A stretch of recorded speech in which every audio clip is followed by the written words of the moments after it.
Good morning student, I am Pratiksha Gahlot from Sunita global school. अपन ने chapter 7 तक कंप्लीट कर दिया था। आज अपना न्यू चैप्टर स्टार्ट हो रहा है, which is chapter number 8, wind, storm and cyclone. Wind यानी कि हवा, स्टॉर्म यानी कि तूफान और साइक्लोन यानी कि चक्रवर्ती तूफान। इस चैप्टर में अपन क्या क्या रीड करेंगे देखिए। फर्स्ट अपन देखेंगे एयर एक्सपर्ट प्रेशर, यानी कि कैसे पता चलता है कि एयर में प्रेशर कितना लग रहा है। फिर देखेंगे high speed wind are accompanied by reduce air pressure, यानी कि बहुत तेज हवा को कैसे अपन रोक सकते हैं एयर का प्रेशर लगा के। उसके बाद में अपन रीड करेंगे एयर एक्सपेंड ऑन हीटिंग, यानी कि हवा होती है बहुत बढ़ती है जब उसको हीट किया जाता है। फिर अपना टॉपिक होगा wind current are generated due to uneven heating on the earth, यानी कि कहाँ पे ज्यादा गर्मी हो जाती है, कभी कम गर्मी हो जाती है, अच्छे से उसको हीट नहीं मिल पाती, इस वजह से हवा यानी कि एयर करंट का फ्लो धीरे धीरे बढ़ता है।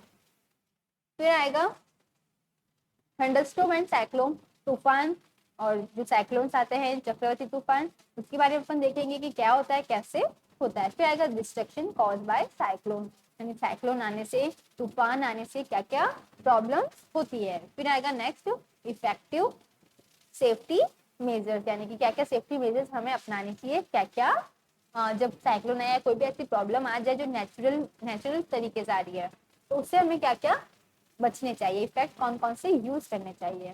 फिर आएगा एडवांस टेक्नोलॉजी हैज हेल्प, यानी कि अब जो टेक्नोलॉजी आ रही है वो हमको कितनी हेल्प कर रही है। उसके बाद में अपन इसके क्वेश्चन आंसर्स देखेंगे। फिर अपना ये कंप्लीट हो जाएगा। अब अपन इसको डिटेल में रीड करते हैं। तो chapter number 8 which is wind, storm and cyclone. Orissa was hit by a cyclone with wind speed of 200 km per hour on 18 अक्टूबर 1999। यानी उड़ीसा था, वहां पे एक बार बहुत बड़ा साइक्लोन आया था जिसकी स्पीड क्या थी, विंड की स्पीड 200 किलोमीटर पर आवर, यानी कि वो इतनी तेजी से आया। कब? 18 अक्टूबर 1999। The cyclone smashed 45,000 house, making 7 lakh people homeless। यानी कि उन्होंने इतने सारे 47,000 घर को तोड़ दिया था और 7 लाख पीपल लोगों को मतलब उनसे उनका घर छीन लिया था, यानी कि वो बिना घर के हो गए थे। On 29 October the same year, a second cyclone wind speed of 260 km per hour hit Ulsa again। और उसी साल वापस साइक्लोन आया। अब कौन सी स्पीड से आया था? 260 किलोमीटर पर आवर की स्पीड से, और वापस उसको हिट किया। It was accompanied by water waves about 9 metre high, यानी कि जो पानी की जो लहरें थी वो 9 मीटर तक इतनी ऊंची ऊंची जा रही थी। Thousand of people lost their life, बहुत सारे लोगों की डेथ भी हो गई थी। Property worth crore of rupees was destroy, करोड़ों रुपए की प्रॉपर्टी थी वो डिस्ट्रॉय हो गई थी, यानी कि इतने सारे पैसे खर्च हो गए थे, यानी इतनी सारी प्रॉपर्टी खत्म हो गई थी। The cyclone affected agriculture, transport, communication and electricity supply, यानी कि जो साइक्लोन आया था उसने इन सब चीजों को खराब कर दिया, यानी कि डिस्ट्रॉय कर दिया था। देखो जब साइक्लोन आता है ना, जो ना इस टाइप के साइंटिस्ट होते हैं ना, वो इस टाइप से उसको मेजर करते हैं। जो सैटेलाइट से पिक्चर ली जाती है साइक्लोन की, जो उड़ीसा में जो साइक्लोन आया था ना वो इस टाइप का आया था, देखो इतना बड़ा। बट व्हाट आर साइक्लोन्स, लेकिन साइक्लोन होता क्या है, हाउ आर दे फॉर्म, और ये फॉर्म कैसे होते हैं, और why are they so destructive, और वो इतने नुकसानदायक क्यों होते हैं। In this chapter we shall seek answer to some of these question. इस चैप्टर में अपन ऐसे कुछ आंसर्स के बारे में देखेंगे। We begin with some activities involving air. These activities will clarify some basic features concerning a cyclone. Before we begin, remember that the moving air is called wind, यानी जो हवा चलती है उसको क्या बोलते हैं? wind। अब आएगा air exerts pressure, यानी कि air कैसे pressure लगाता है। Whenever an activity involves heating, be very careful। It is advised that such activities are performed in the presence of an elderly person from your family or carry out these activities in the presence of your teacher. यानी कि कोई भी activity कर रहे हो जिसमें heat की जरूरत पड़ रही है तो आप उसको हमेशा बड़े लोगों के साथ ही करो। आपको क्या करना है, you need to boil water in the following activity. आपको इस एक्टिविटी में पानी को उबालना है। Take a tin can with lid. आपको एक कैन लेना है, इसके ऊपर ढक्कन हो। Fill it approximately half water. को आधा पूरा पानी से फिल करना है। Heat the can on a candle flame till the water boil. इसको फिर हीट करना स्टार्ट करना है जब तक ये पानी बॉईल नहीं हो। Let the boil water for few minutes. उस पानी को, जो पानी बॉईल हो गया था, उसको थोड़ी देर के लिए छोड़ना है। Blow out the candle. उस कैंडल को बुझा देना है। Immediately put the lid tightly on the can. और जैसे ही आप उसको बुझा दो तो उसके ऊपर कैन को एकदम टाइटली बंद कर देना है, ढक्कन को बंद कर दो।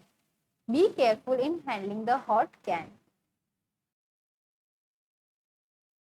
क्या कैन के जो लिड है उसको बंद कर दिया। अब आपको क्या करना है, be careful in handling the hot can. उस हॉट कैन को रखना है।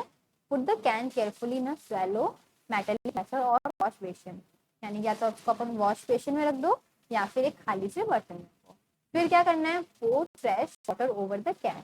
मतलब फ्रेश वाटर को लेना है और कैन के ऊपर डालना है। तो क्या होगा, what happen to the shape of the can. Can का शेप वही रहेगा या फिर चेंज हो जाएगा। देखो जैसे अपन ने पहले किया था, जब अपन ठंडा पानी ऊपर से डालते हैं तो देखो कैन का स्ट्रक्चर कैसा हो गया, पूरा कॉन्ट्रैक्ट हो गया। आपको क्या लगता है, can you guess why the shape of the can get disordered. इसका शेप चेंज क्यों हो गया। If you can not get a can, take a soft plastic bottle. आप इसकी जगह एक प्लास्टिक बॉटल भी ले सकते हो। Fill it with hot water, empty the bottle and immediately cap it tightly. यानी कि उसको ठंडे पानी से भरो और उसके ऊपर एकदम कैप लगा दो। Place the bottle under raining water. उसको जब बना पानी, जो चलता हुआ पानी है उसके अंदर रखोगे तो क्या होगा। Recall now some of your experience when you fly a kite. Does the wind coming from your back help? If you are in a boat, it is easier to row. There is a wind coming from behind you. यानी कि अगर अपन पतंग उड़ा रहे हैं, अगर पीछे से हवा आ रही तो आपको कैट उड़ाने में इजीली हो रहा है या नहीं हो रहा है। Do you find it difficult to ride a bicycle against the direction of the wind. यानी कि अगर अपन बाइसाइकिल चला रहे हैं तो अगर सामने से हवा आ रही है तो अपन को कितनी मुश्किल होती है। You know that we have to fill air into the bicycle tube to get it tight. यानी कि अपन ट्यूब के, जो अपनी बाइसाइकिल का जो टायर होता है उसके अंदर क्या करते हैं, हवा भरते एकदम tight. Also you know that a bicycle tube overfilled with air may be burst. यानी अगर अपन टायर में ज्यादा हवा भर देंगे तो वो बस्ट भी हो सकता है। What is the air doing inside the tube. और वो एयर जो ट्यूब है उसके अंदर क्या कर रही है।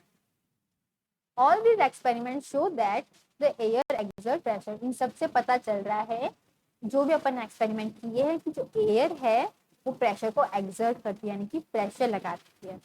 It is due to this pressure that the leaves of these banners or flags flutter when the wind is blowing। यानी कि हमेशा याद रखना, जो एयर होती है, हवा होती है, वो प्रेशर के साथ आती है और एयर क्या करती है, प्रेशर लगाती है। इसीलिए जब भी आप देखो कोई बैनर्स लगे हुए हो या पेपर की कोई चीज हो, तो अगर हवा आएगी तो वो आवाज करेंगे और हिलेंगे। Let us now try to explain why the can get disordered. अब अपन देखते हैं कि जो कैन का शेप है ना, चेंज क्यों हुआ था। As water is poured over it, जैसे अपन ने पानी डाला इसके ऊपर, some steam in the can condense into water। जो इसके अंदर जो पानी था, पानी के गर्म पानी था, गर्म पानी की वजह से स्टीम बनी, यानी कि अंदर धुआं बन गया। जैसे ही अपन इसके ऊपर पानी डाला तो जो स्टीम थी वो पानी में चेंज हो गई, reducing the amount of air inside, the pressure of air inside the can decreases। और जैसे ही इसके अंदर की हवा कम हुई तो प्रेशर भी क्या हो गया, कम हो गया। Then the pressure exerted by the air from outside the can, as a result the can get compressed। और क्या लग रहा था, बाहर की तरफ से प्रेशर लग रहा था और अंदर की तरफ डिक्रीज हो गया एयर का प्रेशर। इस वजह से जो केन का बॉटल है या प्लास्टिक की बॉटल है वो क्या हो गई, डिसऑर्डेड हो गई या फिर कंप्रेस्ड हो गई, यानी कि सिकुड़ गई। This activity again confirm that air exert pressure. इस एक्टिविटी से हमें क्या पता चला, जो हवा होती है, एयर होती है, वो प्रेशर लगाती है। अब देखो नेक्स्ट टॉपिक क्या है, high speed wind are accompanied by reducing air pressure. यानी कि अगर बहुत तेज हवा चल रही है, अगर उसका अपन प्रेशर, एयर का प्रेशर कम कर देंगे तो क्या विंड में कोई चेंज आएगा? तब उसको एक्टिविटी के साथ देखते हैं। Crumble a small piece of paper, अब पेपर को पीस लो, उसको क्रम्बल करो यानी कि बॉल की शेप में बनाओ, into a ball of size smaller than the mouth of an empty bottle, यानी कि वो ताकि वो उस बॉल के अंदर अच्छे से जा सके। Hold the empty bottle on it's side and place the paper ball just inside it mouth. आपको सिर्फ माउथ के पास में, बॉल के माउथ के पास में इस पेपर को रखना है। Right, now try to blow on the ball to force it into the bottle. फिर अपना उसको ब्लो करो, हवा दो। Try the activity with bottle of different sizes, अलग अलग बॉटल की साइज के साथ इसको एक्सपेरिमेंट करो। आप अपने फ्रेंड को भी चैलेंज करो कि आप फोर्स के साथ में इस पेपर की बॉल को आगे तक पहुंचा सकते हो या नहीं। Why is it difficult to force the paper ball into a bottle, यानी कि इसमें ना थोड़ा सा फोर्स लगाना क्यों पड़ रहा है।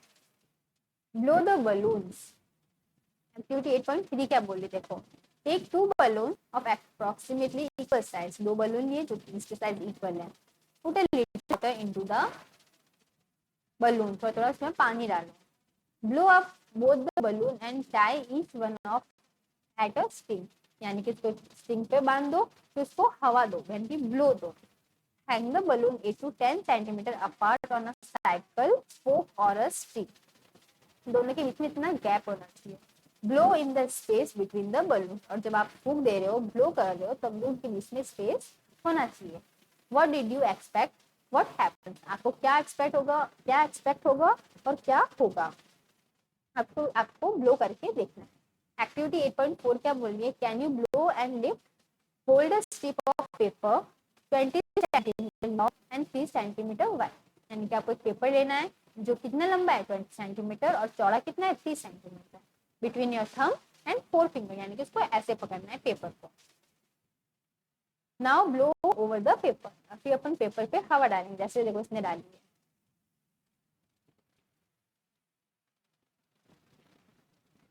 तो क्या होगा, देखो सबके एक्सपेरिमेंट के आंसर्स देखते हैं क्या होगा। Let us try to understand the observation in activity 8.2, 8.3, 8.4. Where the observation along the lines you thought, do you get the feeling that increased with wind speed is encompassed by reducing air pressure? क्या wind speed को अपन धीरे कर सकते हैं जब air pressure लगाएंगे इस पे? तो क्या होगा, when we blow into the mouth of the bottle, the air in the mouth has higher speed, this decreases the pressure there, यानी कि जब अपन बॉल के अंदर, बॉटल के अंदर बॉल को फूंक मार रहे थे, तो इसका जो बॉटल का जो मुंह है ना, उसके पास में बहुत सारा प्रेशर लग रहा था। This decrease the pressure there, और वो प्रेशर क्या हो रहा था, धीरे धीरे यहाँ पे कम हो रहा था। The air pressure inside the bottle is higher than near the mouth, जो प्रेशर लग रहा है बॉटल के अंदर ज्यादा है, कहाँ से, माउथ के पास से। The air inside the bottle pushes the bottle ball out, और वो जो एयर लग रहा है क्या कर रहा है, देखो बॉल यहाँ पे पड़ी थी, उसके अंदर बॉटल के अंदर ऑलरेडी प्रेशर लग रहा है, किसका, एयर का। इस वजह से जब अपन फूंक मारते हैं तो वो बहुत मुश्किल से आगे जाती है, क्यों, क्योंकि इस पे एयर क्या करती है, प्रेशर लगाती है। In activity 8.3, you saw that when you blew between the ball, they moved toward each other, यानी कि जब अपन फूंक देते हैं तो दोनों एक दूसरे के पास आती है। How could this happen? ऐसा क्यों होता है? This could happen if the pressure of air between the balls were somehow reduced, यानी कि कैसा होता है, इन दोनों के बीच, बलून्स के बीच में जो भी प्रेशर लग रहा था दोनों के बीच में, वो कम हो रहा है। The pressure outside the balloon would then push them toward each other, यानी जो प्रेशर लग रहा है बलून के बाहर, वो क्या कर रहे हैं, दोनों को एक दूसरे की तरफ पुश कर रहे हैं, यानी कि धक्का दे रहे हैं। एक्टिविटी 8.4 में क्या हुआ था, जब अपन स्टिप पे फूंक मारते तो क्या होता है, इट वेंट अपवर्ड, यानी कि वो ऊपर की तरफ उठती है। Again this should happen if blowing over the paper with the air pressure about the strip, यानी कि जब अपन फूंक मारे तो स्टिप के ऊपर जो एयर का प्रेशर लग रहा है वो कम हो रहा है। यानी कि अपन ने क्या देखा, increased wind speed is indeed accompanied by a reduced air pressure, यानी कि एयर प्रेशर को कम करने के लिए हमें जोर से हवा देनी चाहिए, यानी कि विंड स्पीड की जरूरत पड़ती है। Can you imagine what would happen if the high speed wind blue over of building, यानी कि अगर बिल्डिंग के ऊपर की तरफ बहुत तेज हवा चल रही तो क्या होगा, if the roof were weak, अगर छत कमजोर होगी, they could be lifted and blow away, तो वो छत ही उड़ जाएगी। If you have any experience share with your friend, अगर आपके पास ऐसा कोई एक्सपीरियंस है तो आप अपने फ्रेंड के साथ शेयर करो। Let us try to understand how wind are produce, अब अपन देखते हैं कि विंड कैसे प्रोड्यूस होती है, how they being and how they can be destructive. कभी कभी वो जो विंड है बारिश कैसा लाती है साथ में, और कैसे कभी कभी बहुत प्रॉब्लम्स क्रिएट करती है। You already know that air moves it's called wind, सबको पता है जब एयर यानी कि हवा मूव करती है, चलती है, तो उसको क्या बोलते हैं, wind. Air moves from the region where the air pressure is high to the region where pressure is low, यानी कि अगर यहाँ पे हाई प्रेशर है और यहाँ पे लो प्रेशर है,